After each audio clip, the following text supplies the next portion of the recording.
So in this video, we're going to do some more examples of Lagrange equations of motion, but now with our understanding of moments of inertia of objects rotating around some axis, and so solid objects, then we can define something called the moment of inertia, and we're going to now use it in Lagrange equations of motion. So in this example, I'm going to assume that we have some kind of a ceiling. Attached to the ceiling is basically some kind of a drum, some kind of a drum that can rotate, and around the drum we have some thin wire, so there's some wrapping around the wire. Attached to that wire is basically a mass, and I'm going to assume that this drum or solid or whatever has some basically rotation around some axis, and it's got a moment of inertia of I. So I'm going to assume there's a moment of inertia for this ring, and let's see, I don't think we need, yeah, actually assume that the radius r is for the size of the ring. And so I'd like to know, so the basic idea is that this mass, when I let go, right, it unwinds this thin string that's wrapped around this object, and it unwinds and causes this object to start accelerating, and this mass starts accelerating, pulling down. So it's basically a mass attached to a thread or a string that's connected, wrapped around some object, and that object, we're told, has a moment of inertia of I. And I'd like to find the equation of motion for dealing with this. So here's our diagram, so I'm winding, and I'm going to make an arbitrary coordinate system. So let's say that at some point we're going to call this the origin, and the displacement from that origin, let's call it x. So we're doing Lagrange equations of motion, so we're calculating Lagrangian of t minus v, the kinetic energy. So remember, there's two kinetic energies, so we have to calculate. So imagine that this is x to x, so the kinetic energy of this mass moving down is just 1/2 mx dot squared.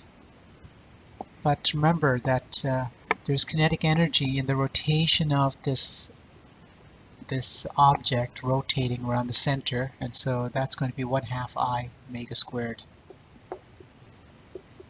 omega. But omega, right, if you remember, the radius times omega is going to be equal to x dot, the derivative in time.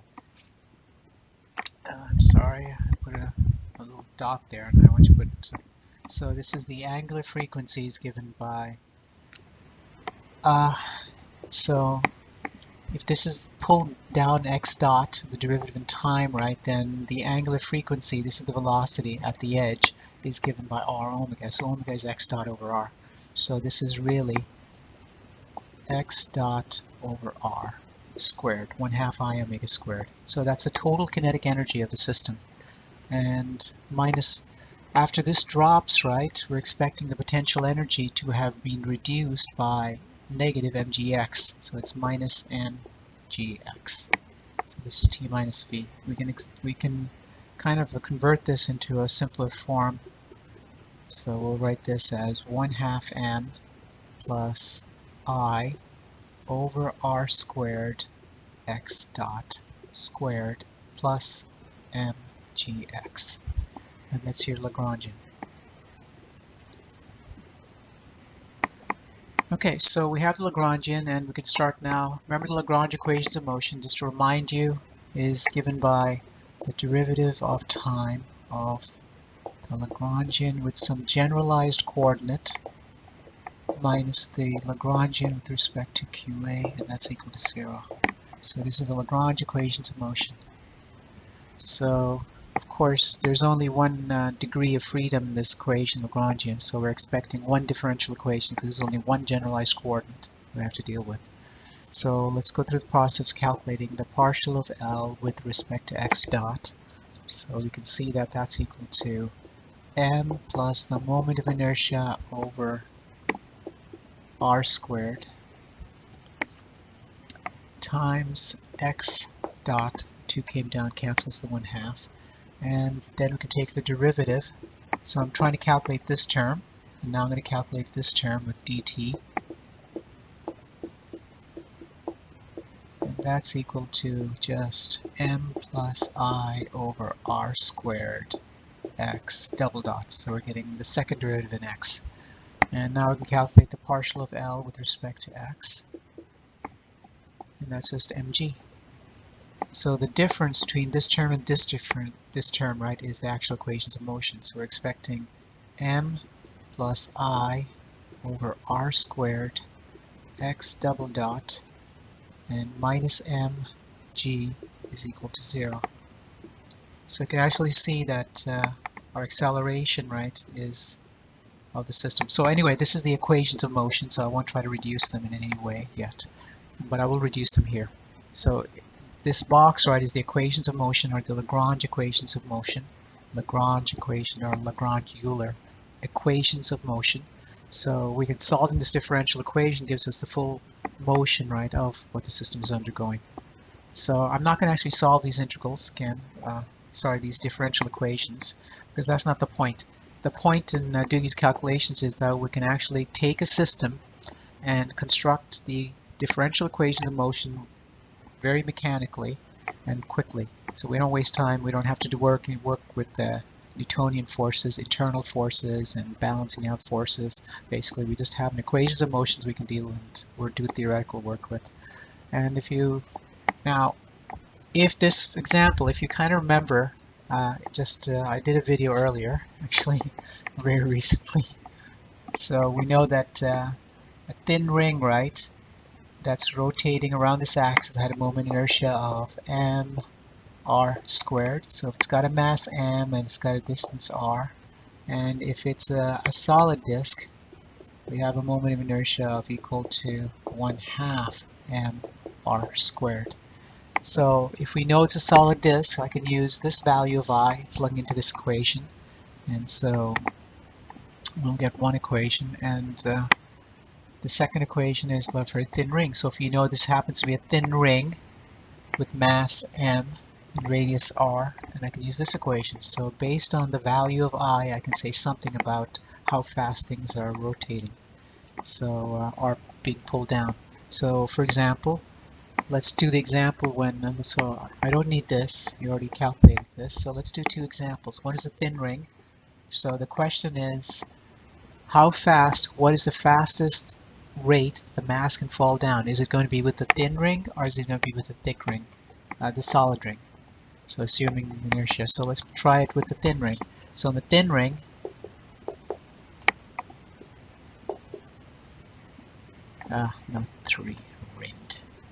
thin ring. So I'm solving for x double dot. So that's equal to mg, looking at the equation, m, the mass of the object, plus I over r squared. So if I use a thin ring, this x double dot is given by mg over m plus, so this is a thin ring, which is mr squared. The r squared disappears and we're left with m drops away, so we're left with 1/2 g. So if it's a thin ring, we're expecting that this mass to fall at a rate of 1/2 the acceleration. Okay, but let's try the thick ring. If it's a thick ring, so I'm sorry, not thick ring, a solid. If it's a solid ring, then this solid, we're expecting moment of inertia. So again, same equation, it's this equation, is equal to mg over m plus 1/2 mr squared over r squared. And you can see that the r squared disappears, and then the m's disappear on both sides, and then you get 1 plus 1/2, which is 3/2, which is 2/3 g. And that's kind of interesting. So if you use a solid ring over here, this mass will start falling at a rate of 2/3 g very quickly. But if this is a thin ring with a mass m, then this falls at 1/2 g. So we can say something about how things fall. Anyway, the main idea that I want to make sure is that you're getting used to using moments of inertia and calculations of your Lagrange equations of motion. So let me erase this and let's do another example.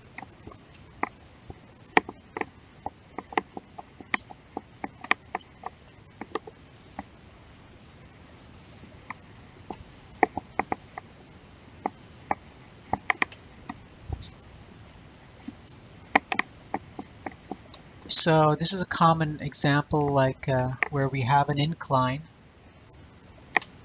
And this incline, it's an angle of theta. And we have a ring or a solid as something that's circular and it's basically rolling down the hill. Okay, and the question is, what's the equations of motion?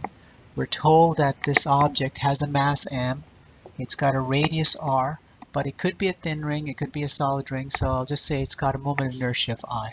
So remember the thin ring, right? The thin ring has a moment of inertia of mr squared, and if it's a solid ring, then we're expecting a moment of inertia of 1/2 mr squared.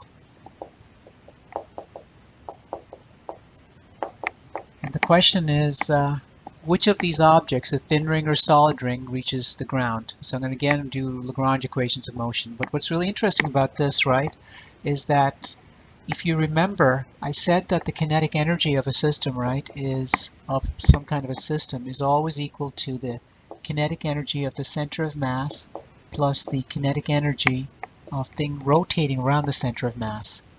Okay, so we're going to be using both of those.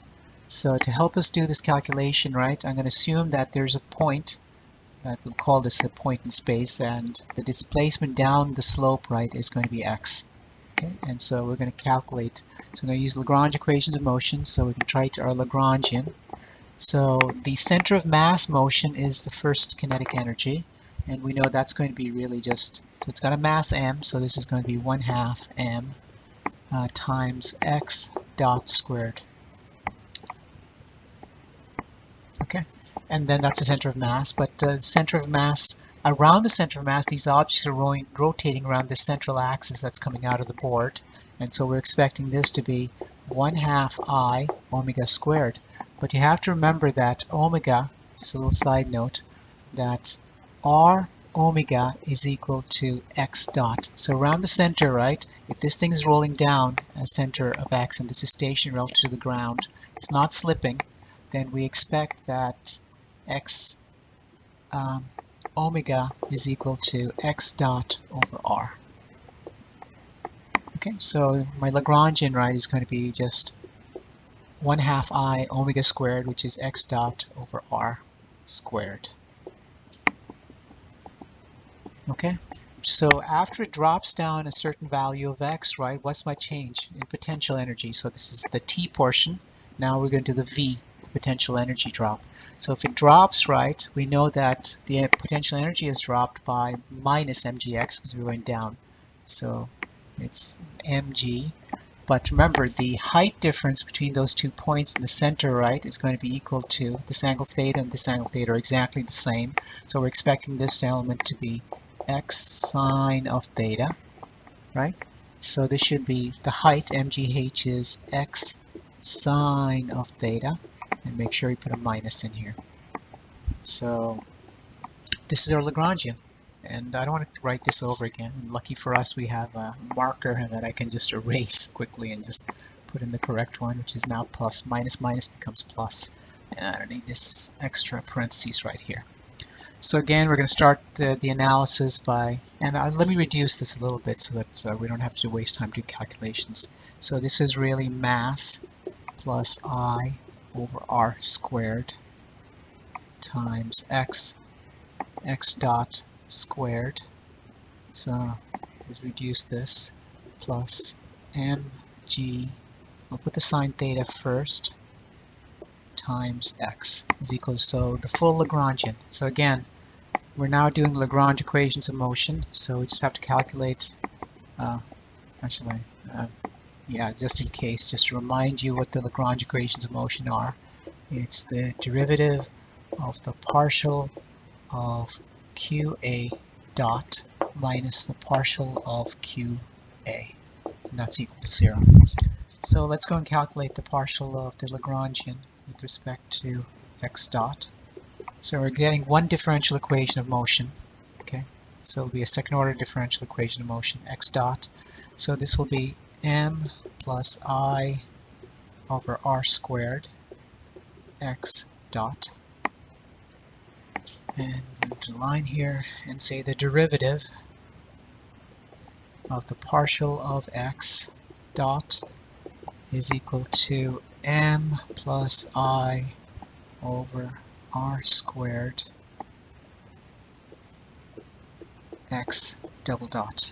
And then let's calculate so I'm calculating these elements of the Lagrange equations of motion. So the partial of L with respect to x is then given by mg sine of theta. So great. So the difference between this and this is equal to 0. So that would be m plus I over r squared times x double dot minus, and I'm sorry, I made a mistake. If you're going downhill, the potential energy is, yeah, that's correct, minus mg. Yeah, that's correct. Sine of theta. It kind of looks similar to the last example. So, but this is the equations of motion that we've got. Okay, and so I can solve for x double dot, and that's equal to mg sine of theta over mass plus I over r squared. Kind of looks similar to the one we just did, but there's a term sine theta, I believe. But anyway, so this means that we have the full equations of motion. So long as we know the moment of inertia, we can calculate. So we can calculate how, the motion of the particle going, or the wheel going down the hill. So the question is, which gets down the hill faster? Is it the thin ring, or is it going to be the solid ring? Okay, so that's the question. Which of the two is it going to be, the thin ring, solid ring? Which one of these will actually get down the hill? So we're going to be plugging it in, and we get the moment of inertia. So let's calculate that.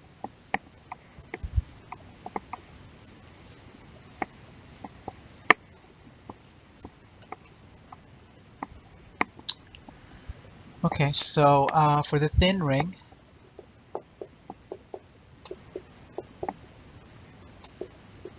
we know the moment of inertia is Im squared, so that means x double dot is equal to mg sine of theta, all divisible by m plus, and we have m r squared for I over r squared. So the r squared drops, and then we can drop the m, and so you'll get this as 1/2 g sine of theta. Okay, so that's the acceleration down the hill. So it's 1/2. Now, how about the thick ring? Well, I shouldn't say thick, I said solid ring is probably. I shouldn't even call it a ring anymore, right? Actually, it's a solid disc. So I made a mistake here. I shouldn't be calling it ring. I should be saying it's a solid disc. So I'll fix that right here. Here's a solid disc. Okay, so x double dot is equal to mg sine of theta, all divisible by the mass, plus the moment of inertia. Moment of inertia is 1/2 m r squared over r squared. The r squared drops, and the m's drop. We can factor out the m, so this is now 3/2 at the bottom, so we'll get 2/3. So this is 1 plus 1/2 is 3/2, and reverse, so we'll have g sine of theta. So we have, so for a solid disk, right, it's going down the hill at 2/3 g sine theta, and when it's a ring, it's actually going at 1/2 g sine theta. So it's an example of a thin ring versus a solid ring. The solid ring actually rotates faster down, and it's actually coming down this hill a lot faster than the thin ring. I'm sorry, the thin ring versus the solid ring disk. So the solid disk comes down the hill faster because it's accelerating down at 2/3 g sine theta. Okay, so let me do another example, and I think that's enough for, what time is it, 20 minutes? Okay, so that's good. I'll do another example.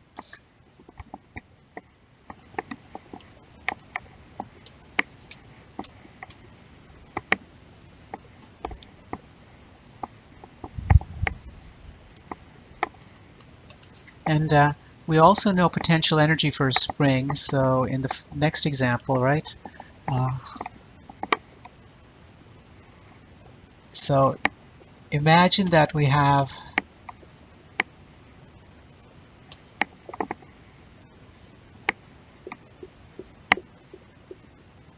and so I'm going to put a spring, and I'm going to also use the moment of inertia. So assumes there's some kind of a wheel, a flywheel. So this is a flywheel that can rotate around this pivot point. And what I'm going to do is I'm going to attach this to a spring and attach this point to a spring.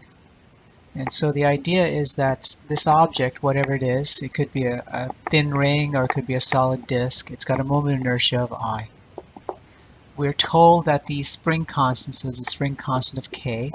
And so if I kind of twist this slightly, right, just ever so slightly, the thing will oscillate back and forth. So the idea is that this is a flywheel that can keep rotating. And so if I have a spring constant K and a spring constant K over here, right, and the question is, well, this thing is going to be oscillating back and forth, and maybe one of the questions I'd like to ask, right, is what's the frequency of oscillation of this flywheel? Okay, so we have, and of course I'm going to put the radius of this thing to be r. Okay, so it could be a thin ring, could be a solid disk, but generally it's got a moment of inertia of I, so we might actually try the answer. So the question is, find the equations of motion using Lagrange. So, and I'm going to make a couple of assumptions that these oscillations are very small, so I don't have to neglect like this. So if this thing is really stretched out, this point that connects these two springs to the point on the flywheel basically could actually go all the way around in some weird fashion, but I'm going to assume that there's small oscillations. So let's do a small oscillation analysis, and let's try to find the frequency of this oscillation for this flywheel attaching two springs. So we're going to actually calculate the Lagrangian again. So here is L is equal to T minus V. What's the kinetic energy of the system? Well, the kinetic energy is completely in the flywheel, so we're going to assume that these springs are very light and small, but they do have a spring constant K. I need a coordinate, so let's start with, this is my 0, and the displacement of this going down is called x. It's a close approximation. I'm going to assume as x is very small, so I can calculate these small oscillations. So the kinetic energy of the system is 1/2. So remember, just let's draw a little circle, okay? So we got a radius of r, and this is theta, and this is the arc length s, which is now roughly x. So we're assuming it's going up and down. So we know that x dot is going to be equal to r omega. So it's standard equation. If you assume that these are small oscillations and it's just going up and down effectively, very small. So our kinetic energy, right, is going to be 1/2 I. Omega squared is x dot over r squared. What's the potential energy? Well, if this is at an equilibrium point, right, so displacing it down stretches this side, so that would be, stretching on one side would be 1/2, so this is your V, kx squared, that's one potential, but squeezing on this side, right, of this spring, right, creates another potential, which is plus 1/2 kx squared.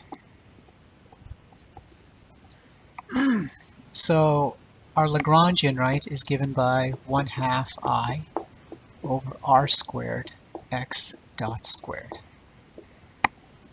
And here I'm going to just change this into 1/2 of 2k x squared.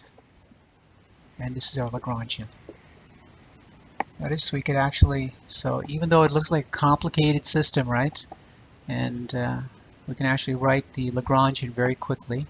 And then later, if we know it's a thin ring or it's a disk, then I can actually substitute the actual moments of inertia that we calculated earlier, right, in our prior video. And anyway, let's find the oscillations of the system. So again, we're going to calculate the Lagrange Equations of Motion, which is the partial of L with respect to x dot. So the 2 comes down, we're left with I r squared x dot. And then we're going to take a derivative of this.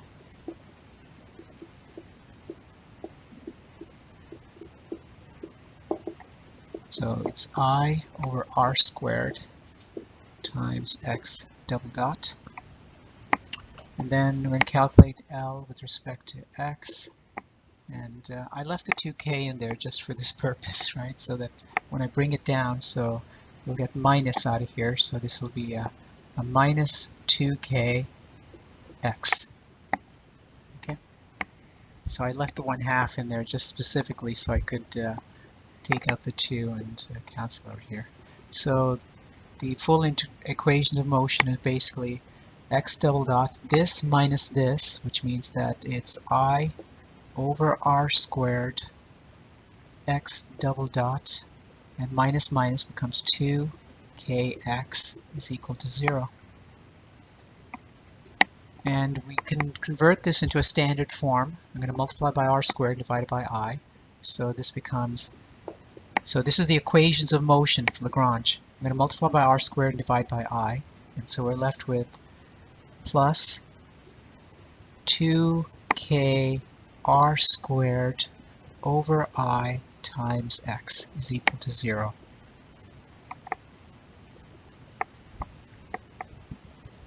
Now from what we learned, right, remember this was the standard form of a differential equation. We did dissipation, and our second order differential equation with, this is second order, and if you remember, we had this form of the equation, right, looks like a general equation plus some angular frequency x. We know what the solution of these things are. So we know that the angular frequency of the system, right, is equal to 2k r squared I. So which means that our full equation, right, for the angular frequency, which is 2 pi over the time period, right, so this is the angular frequency, is equal to 2k r squared over I. I'm sorry, actually, you know what, I made a mistake. I'll just say this is omega O squared is equal to this. Yeah, I should do it this way. So omega O is just the square root of 2k r squared over t. So this is the angular frequency. I'm sorry, I put t in here, it's moment of inertia. Yeah, I guess I'm getting tired now.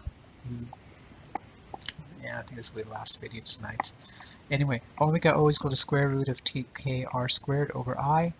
And so if you remember, this omega is really 2 pi over the time period. And so we can actually solve the time period. And so if we flip everything around, you'll see that this is actually 1 over 2 pi. Actually, I'm sorry. I'm skipping steps. I guess I'm getting tired.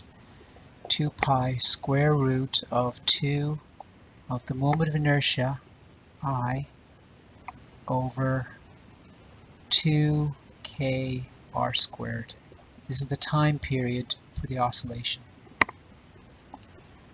So what it basically means, right, is that if I, right, happens to be, so we have a choice. If this was a thin ring, right, we know that the moment of inertia, right, is mr squared. If it happens to be a solid disk, it happens to be 1/2 mr squared. So if you use a solid disk, right, then we'll see that the time period, this number is very small as compared to mr squared.